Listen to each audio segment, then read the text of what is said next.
Bom dia, pessoal, tudo bem?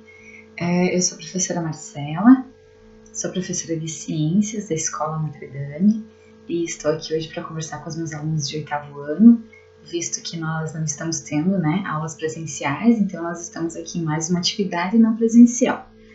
Vou procurar seguir a sequência do livro didático de vocês e para que a gente possa ter, na verdade, uma aula mesmo, Por mais que a gente não tenha essa interação com vocês nesse momento, que isso vai acontecer na próxima semana, a gente vai preparando vocês aos pouquinhos e a gente vai dando passos maiores, A intenção desta primeira aula por vídeo, uma videoaula gravada, que não permite a interação de vocês nesse momento.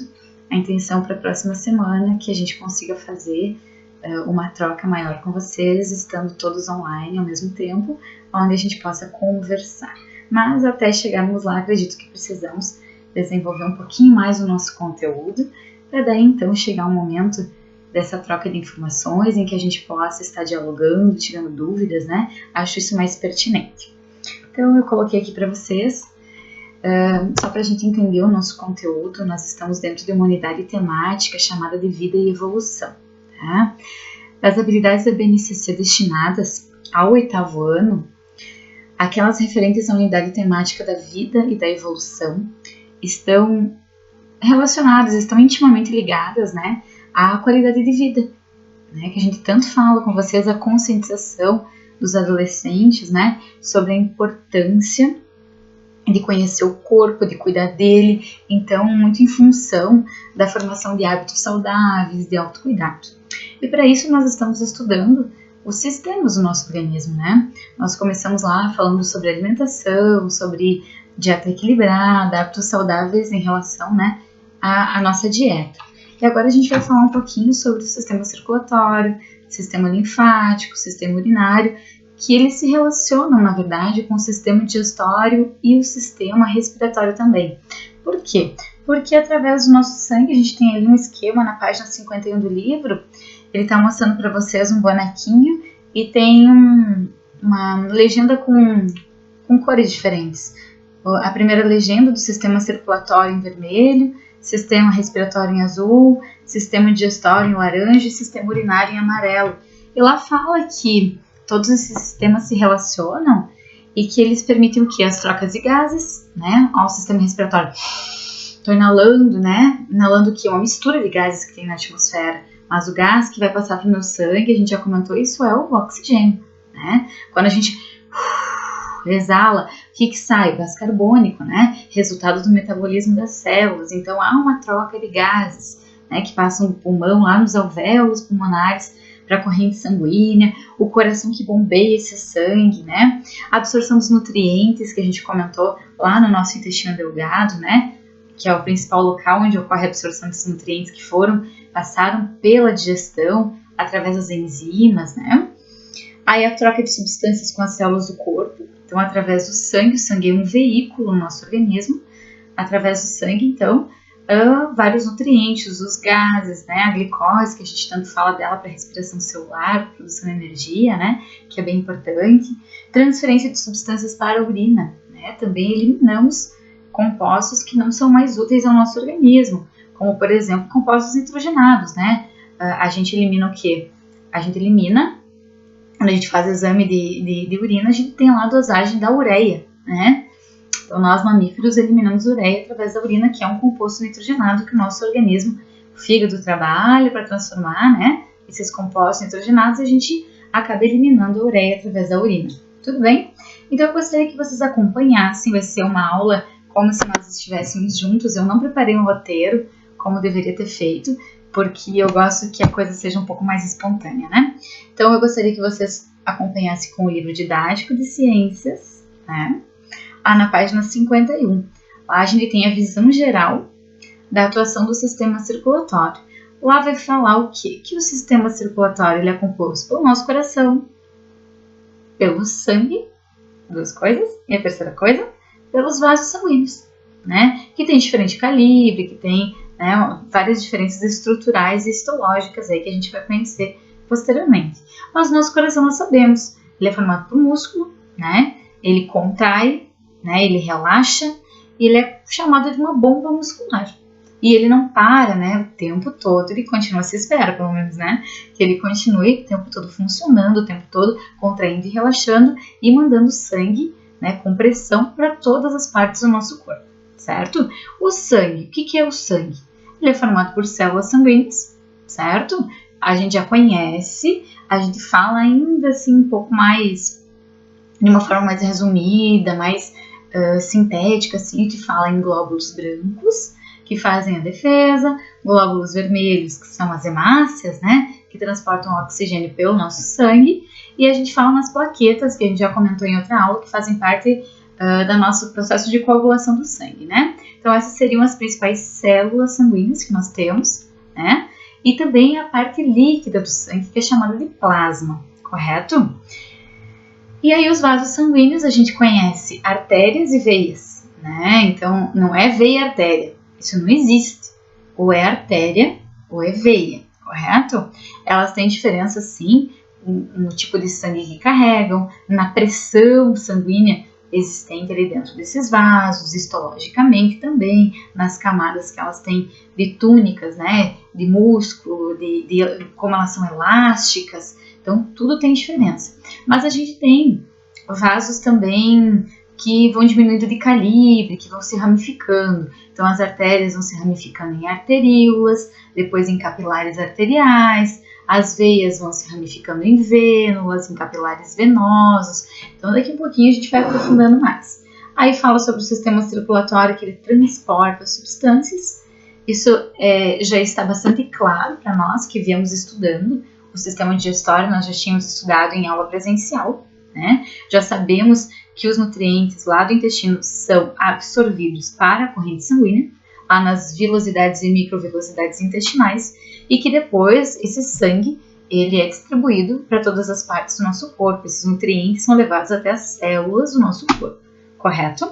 E nós sabemos também que há uma troca gasosa, né? Ocorrem trocas gasosas nos pulmões aí, e que tem gases que entram e tem gases que saem através, então, da nossa inspiração e expiração, correto? Então, é sobre isso que fala ali. Depois mais a gente tem um pequeno mapa conceitual, na página 52, sobre o sistema respiratório e o sistema digestório, né? Interessante que vocês observem, tem quem gosta já de copiar no caderno, né? Organizar, não necessita nesse momento que vocês copiem, até porque depois eu vou colocar como uma segunda atividade desta aula para a gente realizar um mapa conceitual no aplicativo. E ele permite que fique bem grandão, então a gente vai ter espaço para estar colocando essas informações lá também.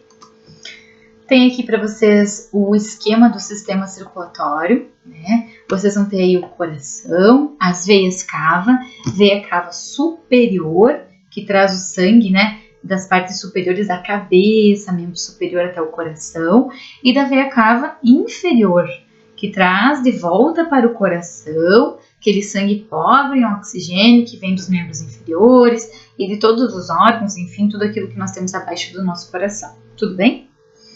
Aí também vai falar sobre a aorta, né? Vocês têm aí alguns vasos que estão evidenciados. Todo mundo já ouviu falar em aorta, né? A aorta é a artéria.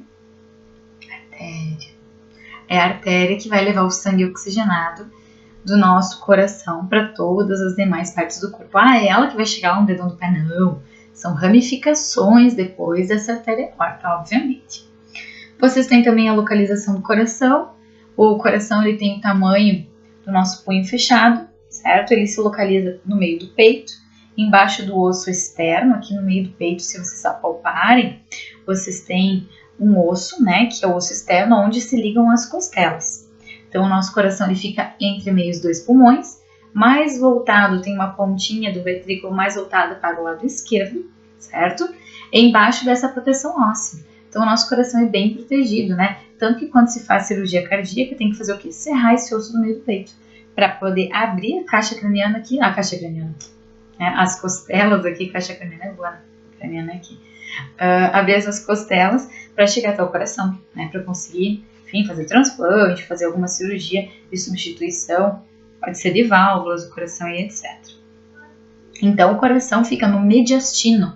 Aí no livro não fala isso, eu acredito que não, não diz o nome, né, da posição do coração, mas é mediastino, nós chamamos anatomicamente. O mediastino, o coração fica no meio do peito, entre os 2 pulmões, debaixo então do osso externo aí e da proteção das costelas. Tudo bem? Depois disso vai falar um pouquinho sobre o sangue, nós já estamos na página 53. Ali está mostrando, né, o sangue sendo centrifugado. É assim que a gente separa os componentes do sangue, né? É assim que quando a gente pode fazer uma doação de sangue lá no hemocentro, o que eles fazem? Eles retiram, né, o sangue aqui do braço e esse sangue depois ele passa por vários processos, tem que separar os componentes dele para que ele dure mais, senão ele dura pouquíssimo tempo em estoque. Então eles separam as plaquetas, eles separam o plasma, eles separam as hemácias, né, através da centrifugação. O que essa centrifugação vai fazer? Vai girar numa velocidade muito grande, né? Normalmente eu lembro do tempo que trabalhava 3.000, 5.000 RPMs, rotações por minuto, né? Gira rápido e o material, como ele tem densidades, digamos assim, diferentes, então ele vai ficar, algumas coisas ficam em suspensão, outras se depositam e assim se faz a separação dos componentes do sangue. Correto?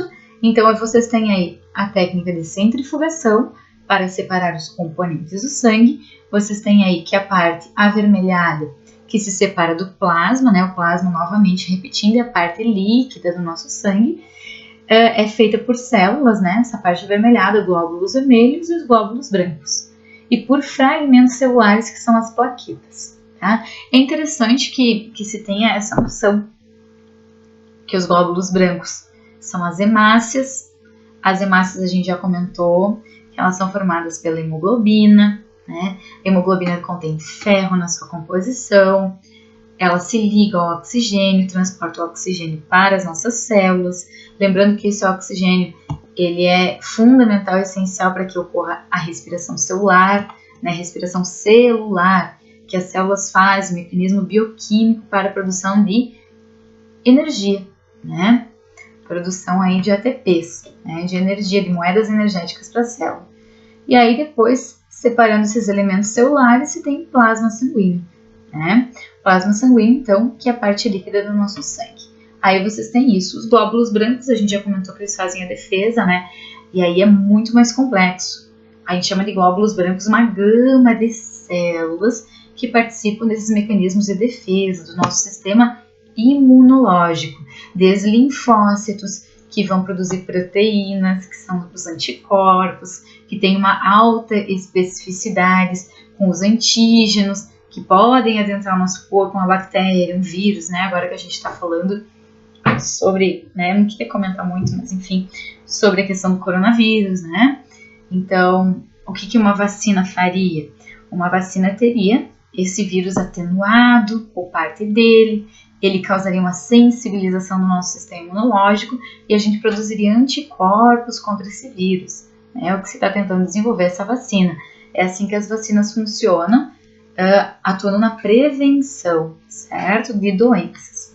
E a gente tem as plaquetas aí, que elas participam da coagulação do sangue, né? Relacionadas, quando não coagula o sangue, acontece o quê? Uma hemorragia, né? Processos hemorrágicos, sangramentos maciços, correto? Depois disso, no livro, na página 54, vocês têm uma tabelinha. Essa tabelinha, ela precisa de um tempo para ser entendida, tem que ser feita uma boa leitura dela. Fala sobre o plasma, ó, 55% do volume total do sangue é o plasma. Está comentando ali que é a parte líquida do sangue, formada principalmente por água, obviamente. No plasma ficam suspensos as células, né, os elementos celulares que nós acabamos de comentar, né, que são os glóbulos vermelhos, os brancos e as plaquetas. A gente tem aí a água, 91%, né, do volume do plasma, é composto por água, proteínas, né, as proteínas também estão presentes no plasma, nutrientes, açúcares, minerais, vitaminas, né, glicerol, ácidos graxos, aminoácidos. Agora vocês já conhecem esse tipo de nomenclatura, vocês sabem que os aminoácidos, eles compõem as proteínas, ácidos graxos e glicerol, os lipídios. É uma nomenclatura que nós já estudamos e vocês já conhecem para fazer esse tipo de leitura. Os açúcares, vocês sabem que se referem aos carboidratos, correto?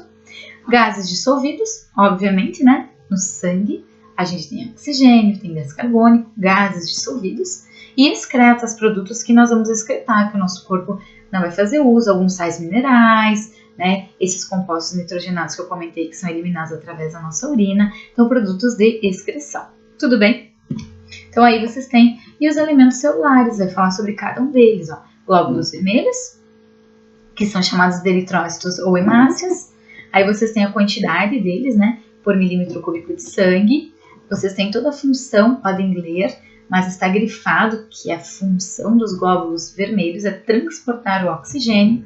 Os glóbulos brancos ou leucócitos, né, também tem aí a quantidade. Quando tem a mais no sangue, o que significa isso? Quando a gente faz um exame de sangue e tem uma quantidade muito grande, né, de leucócitos, é porque a gente está com algum processo infeccioso, né? Estamos acometidos aí por algum processo infeccioso, aumenta muito o número de glóbulos brancos e leucócitos para combater aquela infecção. E as plaquetas ali, se a gente tiver um número reduzido de plaquetas, significa que a gente não pode fazer uma cirurgia, por exemplo, porque a gente corre muito risco de ter uma hemorragia, e isso pode ser bastante sério, né? Então aí vocês têm toda a descrição nesta tabela. Vale a pena tirar um tempo, fazer uma leitura disso, e também pode auxiliar vocês a transformar essa tabela depois em informações para o mapa conceitual. Tudo bem? Jóia! Os vasos sanguíneos, então artérias e arteríolas. As artérias, elas são vasos mais musculosos, têm uma camada de músculo maior. Por que isso é importante? Porque elas vão receber o sangue com alta pressão. Então elas precisam resistir, elas são mais elásticas, mais musculosas, são mais fortes, digamos assim, para aguentar esse sangue com bastante pressão. Não vou colocar meu dedo nem no olho, no nariz, né? Já tô sabendo disso. Tô me cuidando também. E depois essas artérias se ramificam em arteríolas, em capilares arteriais, para chegar até as células e levar os produtos, oxigênio, glicose, vitaminas, para as células minerais, enfim, né? Aí fala sobre os capilares, eu já comentei em aula que os capilares são aqueles vasos bem fininhos, que têm a espessura de um fio de cabelo, sendo que através da parede desses vasos, por ser tão fina, consegue permitir transbordar, né, sair de dentro esse plasma contendo as vitaminas, os minerais, o oxigênio, a glicose, e aí a célula consegue capturar isto que ela necessita para fazer o seu metabolismo, para gerar energia e para que ela desempenhe depois as suas funções específicas, né? As veias e as vênulas, né? As veias vão se ramificar depois em vênulas. As veias vão trazer o sangue de volta ao nosso coração, um sangue pobre em oxigênio, né? Um sangue o sangue arterial é um sangue rico em oxigênio, né? As artérias são aqueles vasos que partem do coração. E as veias são aqueles vasos que retornam ao coração, trazendo sangue pobre em oxigênio, porque já foi capturado pelas células que usarão para a respiração celular e para a produção de energia. Então isso é bem importante. Aí no livro de vocês está mostrando o movimento, né, dos músculos, como esse sangue retorna ao coração. Vejam bem, é contra a gravidade, né? Porque lá do dedão do pé o sangue tem que subir até o coração. Isso é contra a gravidade. Como é que faz para subir, então? Alguém tem ideia? Como é que acontece isso? Então, acontece isso porque os músculos estriados, esqueléticos, né, que estão grudados aos nossos ossos, eles contraem, eles empurram o sangue para cima e existem válvulas nas veias que quando o sangue foi para cima, a válvula fecha. O sangue foi para cima, a válvula fecha. E assim o sangue consegue ir subindo, né, de volta ao coração. Obviamente que esse sangue não é um sangue com alta pressão, assim como o sangue que saiu pelas artérias impulsionado pelo movimento forte do ventrículo que contrai e que expulsa um sangue com alta pressão pela artéria aorta. Tudo bem, queridos? Então é dessa forma que sai ele. Vocês estão vendo que tem uma informação em destaque ali na página 57 sobre as veias varicosas. A gente chama de varizes, né? Por que acontecem as varizes, então? Porque existe uma falha no funcionamento dessas válvulas, né? Acontece que o sangue está subindo, o músculo, né, contraiu, o sangue subiu, mas a válvulazinha não fechou e o sangue acaba retornando um pouquinho e esse vaso vai dilatando, né? Vai formando aquele vaso dilatado que é a varize, certo? Às vezes tem que operar, né? Tem algumas varizes que começam a incomodar, tem que operar. Então, Circulação, agora vamos para a circulação sistêmica e a circulação pulmonar. Agora chegamos, de fato, ao conteúdo bem teórico, tá? Bem teórico. Então, nós temos dois tipos de circulação. A grande circulação, ou circulação sistêmica, e a pequena circulação, ou circulação pulmonar. A grande circulação é quando o sangue vai retornar, né, ao nosso coração através das veias cava, superior e inferior, lá no átrio direito, depois do ventrículo direito, né? E tem toda a passagem do sangue lá pelos pulmões, que faz parte da pequena circulação, e vai retornar à artéria aorta. O que vai acontecer lá na artéria aorta? É como eu falei, o ventrículo esquerdo ele vai contrair vigorosamente, vai mandar esse sangue com grande pressão através da aorta, e depois as ramificações dela vão levar o sangue oxigenado, sangue arterial oxigenado, para todas as partes do corpo. E depois, através das veias, veia cava superior e inferior, esse sangue retorna ao coração. Então, é uma grande circulação. Sai através da aorta, vai para todo o corpo, de todo o corpo, volta ao coração. Sai através da aorta, vai para todo o corpo, de todo o corpo depois, volta ao coração, pobre em oxigênio agora, através das veias cava superior e inferior, lá no átrio direito. Então, do átrio direito, passa depois sem pequena circulação, que eu já vou explicar, lá para o ventrículo esquerdo, todo o corpo retorna ao átrio direito. Bem simples, o objetivo dessa grande circulação é levar o oxigênio para as células do nosso corpo. E a pequena circulação, então, a gente vai ter um sangue pobre em oxigênio que retorna ao coração, né? Que vai passar para o ventrículo direito. Do ventrículo direito, vai para os pulmões. Por que vai para os pulmões? Para que esse sangue elimine o gás carbônico e retorne o oxigênio para oxigenar esse sangue. Esse processo a gente chama de hematose.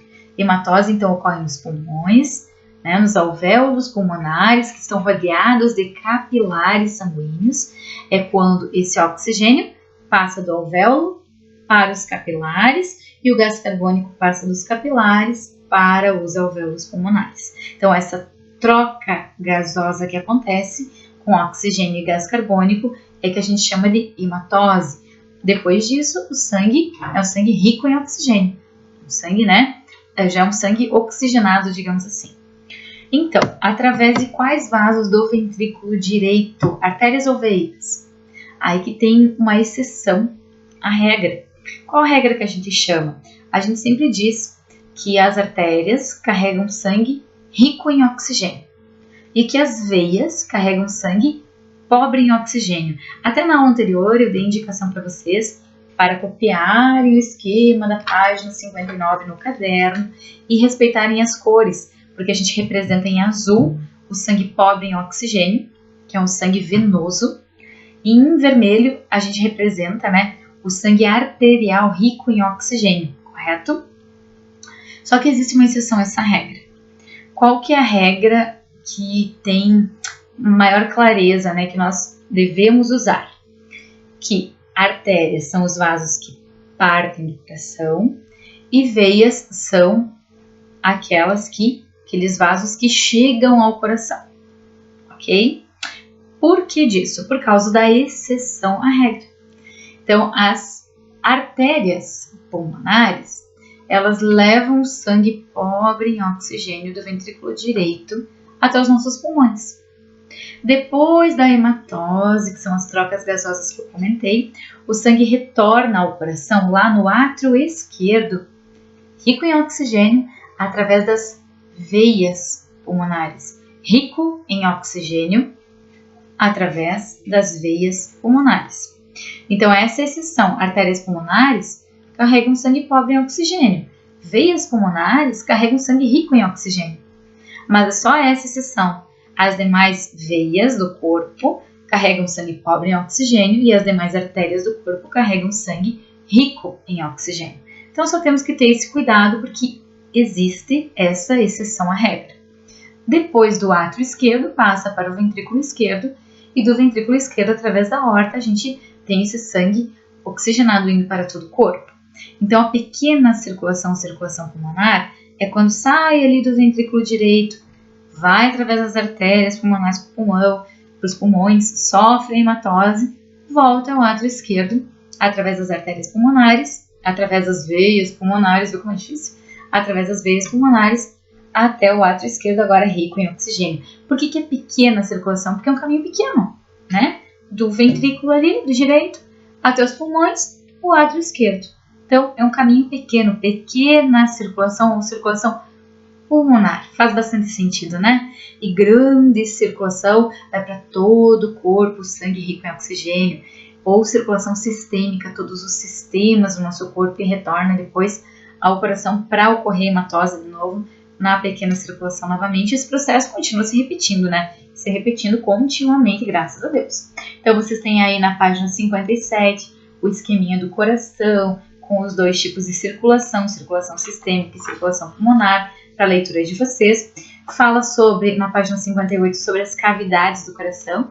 Vocês podem estar estranhando eu falar essa nomenclatura, mas eu acredito em vocês, eu sei que vocês viram os vídeos que eu indiquei na última aula, que vocês leram as páginas do livro também, e por isso eu posso usar essa nomenclatura de átrios e ventrículos. Mas é muito simples. O coração dos mamíferos, né? Nosso coração é dividido em 4 cavidades, 2 que são superiores, que são os átrios, obviamente que tem o átrio direito e o átrio esquerdo, e o ventrículo direito e o ventrículo esquerdo, que são as câmaras inferiores do coração.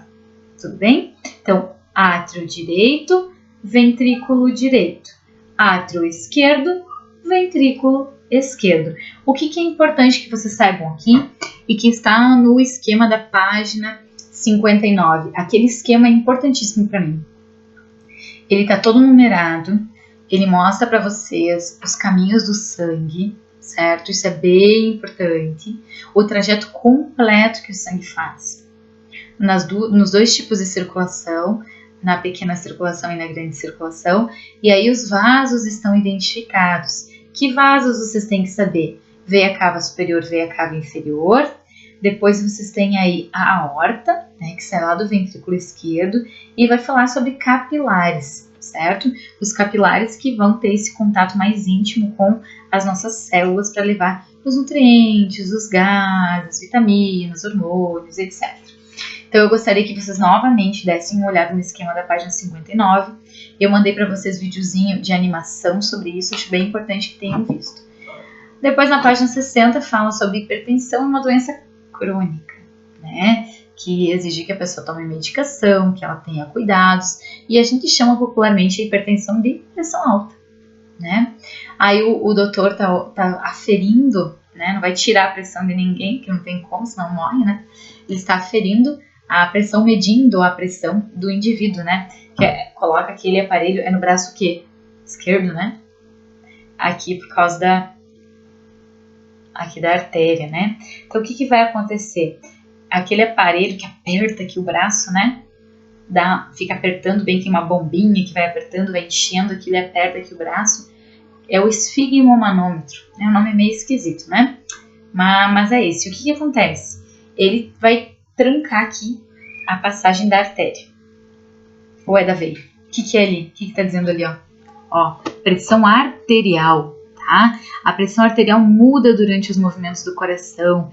Aí o que está falando ali? Como é que é o funcionamento desse aparelho? Está mostrando que ele vai trancar a passagem do sangue, vai apertar tanto o braço que tranca a passagem, ficou sem passar o sangue ali. Tá? A pessoa não vai morrer por um período de tempo muito pequeno. Quando solta, vai soltando, né, aos pouquinhos. Quando solta o sangue, ele jorra ali dentro. E aí você consegue medir a pressão máxima. Quando começa a fluir naturalmente, você consegue medir a pressão mínima. Então, o que a gente chama? Aquele 12/8, 120/80, né? É o que a gente tem como uma média, né, da população. É o que seria a pressão normal. Tem gente que tem a pressão mais baixa naturalmente, tem gente que tem a pressão mais alta naturalmente, mas aí pode variar de cada indivíduo, mas você tem uma média, digamos assim, que seria uma pressão média da população, que é 12/8, que a gente chama. 12, 120 representa a pressão máxima, que é quando você solta, né? E que aquele sangue vai jorrar com grande pressão, a pressão máxima daquele vaso, medida naquele vaso. E quando o sangue já está percorrendo naturalmente o vaso, a pressão mínima, né? Que representa o 8 ou 80. Tudo bem? Então, é basicamente isso. Vocês podem ler melhor ali o funcionamento do esfigmomanômetro e a medida, né, a aferição dessa pressão. Depois vocês têm frequência cardíaca, eletrocardiograma. A gente não vai entender como funciona um eletrocardiograma, porque para isso precisa estudar muito. Mas eles colocam eletrodos para medir o quê? Toda a parte elétrica do nosso coração, né? Que a gente vai ter um controle do sistema nervoso no nosso coração. Ele é chamado de marca-passo natural do nosso coração. Tanto que quando esse marca-passo não funciona muito bem, ele dá o ritmo do coração, né? Tum-tum, tum-tum, tum-tum. Aquele ritmo do coração é dado pelo marca-passo, que são neurônios que estão aí um controle nervoso sobre o funcionamento do nosso coração. Quando não funciona direito esse marca-passo, o nosso coração apresenta alterações no seu ritmo cardíaco, ele pode ser substituído por um aparelhinho, né? Um marca-passo artificial daí. Então aí está falando sobre a medida da frequência cardíaca, desse eletrocardiograma, desse ritmo do nosso coração e o funcionamento do marca-passo natural. Depois vocês têm aí em destaque algumas doenças, né, que podem acontecer, o ataque cardíaco, o AVC. Sobre isso vocês podem se informar muito na internet, tem muito vídeo falando sobre isso, bem interessante. O AVC é o acidente vascular cerebral. Hoje em dia a gente chama mais de AVE, acidente vascular encefálico, né? Que o cérebro, ele faz parte do encéfalo, que é um componente, tudo que está dentro aqui da nossa caixa craniana. E pode acontecer uma interrupção, né, dessa circulação para os nossos neurônios, né, para o cérebro, para outras regiões do encéfalo, provocando, né, a morte de algumas dessas regiões, que pode deixar algumas sequelas. Né? A gente tem dois tipos de AVC, o que é hemorrágico e aquele que não. Né? Hemorrágico é quando vaza o sangue, então vocês podem estar lendo mais sobre isso, que é diferente de um ataque cardíaco. O AVC não é, tem muita gente que confunde, né? O AVE, o AVC, com o ataque do coração, com o infarto do miocárdio, né? O infarto não tem nada a ver. Uma coisa é o que acontece aqui dentro, né, no nosso encéfalo, quando falta irrigação sanguínea, quando tem um bloqueio através de um coágulo, né, enfim, ou então quando acontece o infarto, que é o músculo cardíaco, né, que vai ser lesionado, que é muito perigoso. Então vocês podem ler mais sobre isso. Vocês sabem que o coração ele tem uma circulação própria, que é feita através das coronárias, né, ele tem todo um aparato próprio para a sua circulação. Aí vocês têm também do aneurisma cerebral, vocês podem estar lendo, que é uma dilatação de uma artéria, é um aneurisma. Então vocês podem estar lendo ali em destaque, saiba mais. E aí depois tem os processos de coagulação do sangue, né? A coagulação sanguínea, vocês têm a figura que está mostrando as hemácias sendo seguradas por uma rede de proteínas, que é a fibrina, a fibrinogênio, a gente já comentou. Quando falávamos das proteínas, uma das funções das proteínas era participar do quê? Da coagulação do sangue. Então, que formam essa rede que vai segurar, né, a saída das hemácias. Esse sangue, né, vai começar a coagular, vai começar a se espessar e vai ter a coagulação do sangue, evitando esse sangramento maciço. Óbvio que nós não estamos falando de uma hemorragia interna, de uma hemorragia grave, né? Estamos falando de quando a gente corta o dedo, pequenos sangramentos, né? Pequenos acidentes que podem acontecer. Depois disso a gente tem o sistema linfático, né? O sistema linfático que, assim como nós temos vasos sanguíneos, as artérias e as veias, nós temos também os vasos linfáticos por onde percorre a linfa. A linfa é um filtrado. Para a gente entender isso, eu adoro fazer um esquema no quadro, acho muito interessante. Depois a gente pode desenvolver isso quando a gente retomar as nossas aulas presenciais, vai ficar mais fácil. E nesse esquema eu sempre desenho para vocês os capilares extravasando plasma, porque as células não passam, né? As células sanguíneas são muito grandes para conseguir extravasar, passar através da parede do vaso, do capilar. E aí o que vaza? O plasma contendo o oxigênio, a glicose, os hormônios, vitaminas, etc., que as células puxam para dentro delas, correto? Que as células fazem essa captação.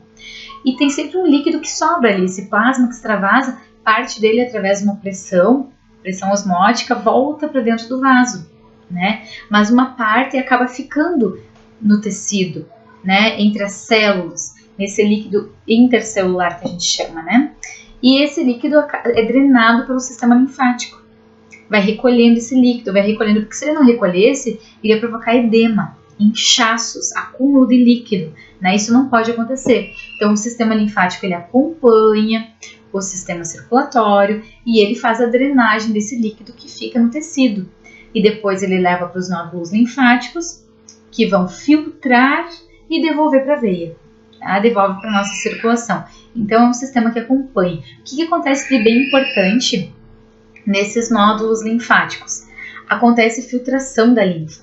E quando tem algum agente, né, alguma bactéria que pode estar presente ali nessa linfa, existem células do sistema, né, do sistema de defesa, glóbulos brancos, que vão fazer o combate a essa bactéria, a esse patógeno, né, esse micro-organismo, enfim, patogênico que pode estar presente ali. E vai provocar toda uma reação inflamatória. Então, às vezes, quando a gente tem infecção de garganta, alguma de dente, né, alguma coisa assim, a gente pode ter ínguas, né? As ínguas podem ser palpadas aqui, região da axila, da virilha, região do abdômen, a gente tem bastante também, que é quando esses nódulos linfáticos encontram esses agentes patogênicos e produzem, né, uma migração aí de muitas células de defesa que vão combater esses agentes patogênicos e vai provocar toda uma reação inflamatória, por isso que fica inchado.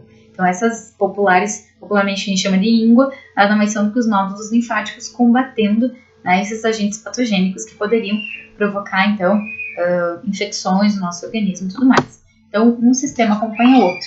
Eu gostaria que vocês dessem uma olhada, vocês têm um desenho ali de todos os vasos linfáticos na página 65, da localização dos nódulos linfáticos ou linfonodos e também do timo, do baço, que participam desse processo de defesa do nosso organismo. E a excreção, por fim, a gente não chama o sistema urinário de excretor mais, porque existem outros sistemas que são excretor, o próprio sistema respiratório é excretor, né? Quando a gente exala, a gente elimina o gás carbônico, ele é excretor de gás carbônico, né? Então, o sistema urinário é um dos sistemas excretores do nosso corpo, né? Aí a gente tem a produção da urina pelos rins, tá mostrando o corte, ali na página 66, o corte, né, de um rim, como ele é por dentro, tá mostrando que tem a artéria, que tem a veia renal, que tem o ureter, que é o caninho que vai levar a urina pronta até a bexiga urinária, que é um órgão oco de armazenamento, tá mostrando para vocês aí os rins, que é onde vai ocorrer essa filtração do sangue. Então, para que servem esses rins? Os rins filtram o sangue, que chega pela artéria renal ali, e o que eles vão fazer? Eles vão filtrar tudo aquilo que o nosso corpo não precisa mais, o que está em excesso, desde os sais minerais, compostos nitrogenados, a água, e vai produzir urina. Então, nos rins, o sangue é filtrado e é produzida a urina. Através dos ureteres, a urina chega até a bexiga urinária. Quando essa bexiga urinária está bem cheia, a gente sente vontade de fazer xixi e ocorre o ato da micção, que é o fato de urinar. A urina sai pela uretra. Uretra feminina, né? Você sabe, a gente já comentou, e a uretra masculina, que é comum aos dois sistemas, o sistema, né, reprodutor e o sistema urinário. Tudo bem? Então, ali vocês podem acompanhar no desenho da página 67. Vocês têm todos os órgãos que eu mencionei, os rins, os ureteres, a bexiga urinária, a uretra, né? Vocês têm aí representação bem direitinho, sabendo então que a gente tem a urina produzida nos rins, tá? Então, vocês podem ler a importância também dessa questão, né, da gente produzir essa urina, de eliminar esses produtos que estão em excesso no nosso sangue e fazer toda essa filtração. Se os rins param, o que acontece? A pessoa não pode ficar sem urinar, né? Eu já comentei com vocês que a minha irmã é veterinária, né? Seguidamente tem os gatos, né? Os felinos, eles têm muito isso, que eles ficam trancados, né? Não consegue urinar. Não pode ficar sem urinar. Começa a acumular e aquilo vai ter um rompimento. A bexiga vai romper. Então tem que passar por procedimento. Às vezes ela tem que fazer o que a gente chama lá quando vai para o hospital também, que eles têm que colocar a sondinha, né? Passar sonda para poder eliminar essa urina. O que acontece quando os rins param? Tem que fazer o quê? Hemodiálise, que é uma máquina bem grandona, que vai passar todo o sangue da pessoa lá dentro e ele vai fazer uma filtração. Tem vários filtros nessa máquina que vão filtrar o sangue e vai devolver o sangue para a pessoa. Enquanto os rins não voltam a funcionar, não retomam a sua a sua função que filtra o sangue, essa máquina vai fazendo esse processo de filtração e o sangue daí volta sem essa toxicidade, sem esses elementos que não são mais essenciais. Então, bem importante, indico a leitura das páginas ali até a página 67. Depois vai falar sobre desidratação, gostaria que vocês lessem, insuficiência renal e cálculos renais que a gente chama de pedra dos rins. Né? Depois vocês podem ler esses sais minerais que vão se acumulando, que podem dar origem aos cálculos, às pedrinhas, né? Podem entender o porquê. Tem gente que tem tendência genética à formação de cálculos renais. E aí, depois disso, vocês têm, para finalizar, na página 70, a organização das ideias com o mapa conceitual já pronto. Eu não quero que vocês copiem ele pronto, eu quero que vocês desenvolvam o mapa conceitual de vocês, mas é bom dar uma olhadinha para ter uma noção. E depois disso tem as atividades do livro didático. No momento, não necessito que vocês já comecem a efetuar, porque eu quero, na verdade, que para essa semana vocês assistam essa aula gravada e gostaria que vocês pudessem olhar esse mapa conceitual e usar o aplicativo que eu indiquei para fazer o próprio mapa conceitual de vocês sobre sistema circulatório, sistema linfático e sistema urinário. Tudo bem? São esses 3 sistemas que devem estar inclusos no mapa conceitual que vocês vão efetuar usando o aplicativo que eu determinei. Tudo bem, queridos? Se alguém tiver alguma dificuldade, vocês sabem como entrar em contato conosco. Vocês têm a coordenação a todo momento, têm acesso aos professores. Sexta-feira é o dia de tira dúvidas. Quinta-feira já está disponível o material para vocês. Na sexta vocês já podem ir tirando as dúvidas e qualquer coisa. Na semana que vem a gente está preparando para vocês um encontro através do Meet, né? Que a gente vai poder se ver, vai poder dialogar. E daí eu acredito que a gente possa, depois desse momento de diálogo, executar as atividades do livro. Tudo bem? Então deixo meu abraço a vocês, uma mensagem que transmite tranquilidade às famílias, a vocês, que nesse momento a gente não deve se manter estressado, né, muito preocupado com essas questões de fazer tanto trabalho de aula normal, né? Agora vocês têm aqui um período de vídeo, né? Depois vocês vão ter um período 2 para executar, 2 períodos aí para executar o mapa conceitual, para organizar as ideias no caderno, passadas nesse vídeo, e enfim, tudo normalmente. Não é porque a gente não está se encontrando ao vivo e a cores que a gente não consegue desenvolver os nossos conteúdos. Aqui os professores já estão virando youtubers, né? A gente já está aprendendo, é um pouco meio estranho, né? A gente vai desenvolver melhor isso, tenho certeza que passado esse período aí de coronavírus, a gente vai continuar se comunicando com vocês dessa forma também. Nada melhor do que a gente também aproveitar o momento para crescimento, né? Tanto em relação a nós, professores, quanto a vocês também, recebendo conteúdos de outras formas e podendo estudar mais, né?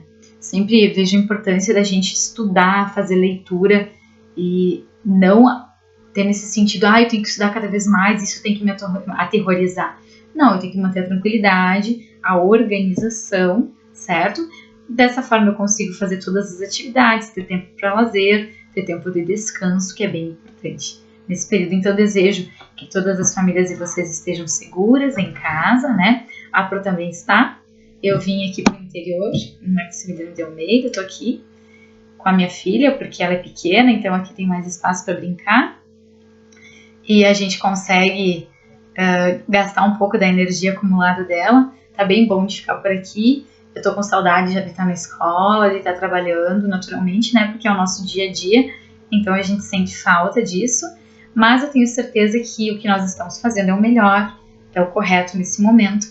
Então, eu aguardo vocês, ansiosa, um pouco ansiosa, né? Um pouquinho, a gente não pode ficar muito não, tem que controlar a ansiedade. Eu aguardo vocês até os nossos encontros presenciais, que a gente vai poder se abraçar, poder conversar, trocar experiências, mas até lá eu tenho certeza que vocês têm a capacidade de se organizar e cumprir todas as atividades, né, de forma bem organizada, de forma calma, tranquila, sem gerar um estresse, mas vocês são capazes de fazer tudo aquilo que nós estamos pedindo. Eu confio em vocês, quero mapas conceituais realizados com primor, né, aqui no interior eles falam assim, né, bem feitinhos, bem realizados. Depois eu vou conferir, eu vou olhar os mapas conceituais de vocês, eu vou ter essa devolutiva de vocês e depois eu vou dar dicas também para quem precisar se aprimorar, né, A gente vai trabalhar sempre na intenção de ajudar vocês a melhorarem. E sobre as avaliações, fiquem tranquilos que quando a gente voltar, tudo isso vai ser acertadinho. Não se preocupem agora, com a nota, não. Se preocupem em desenvolver os conhecimentos, né? E se preocupem em fazer as atividades que a gente vem pedindo de forma organizada, que depois a nota de vocês é uma consequência de todo esse processo de aprendizagem, de tudo isso. Então fica o meu abraço para todos vocês, um abraço às famílias, que fiquem em casa, que fiquem tranquilos, que ajudem as mãezinhas nas tarefas domésticas, né, as vós, aí as madrinhas, tias, que todas sejam ajudadas, os pais também, né? Os tios, os avós, então que vocês possam contribuir nesse momento, com isso que é importante também, né, ajudar nessas tarefas aí, lerem bastante, aproveitem também para usar a leitura como uma forma de lazer, e espero que muito em breve a gente possa se encontrar. Um abraço a todos, fica aqui o meu carinho, tá bom? Saudades de vocês!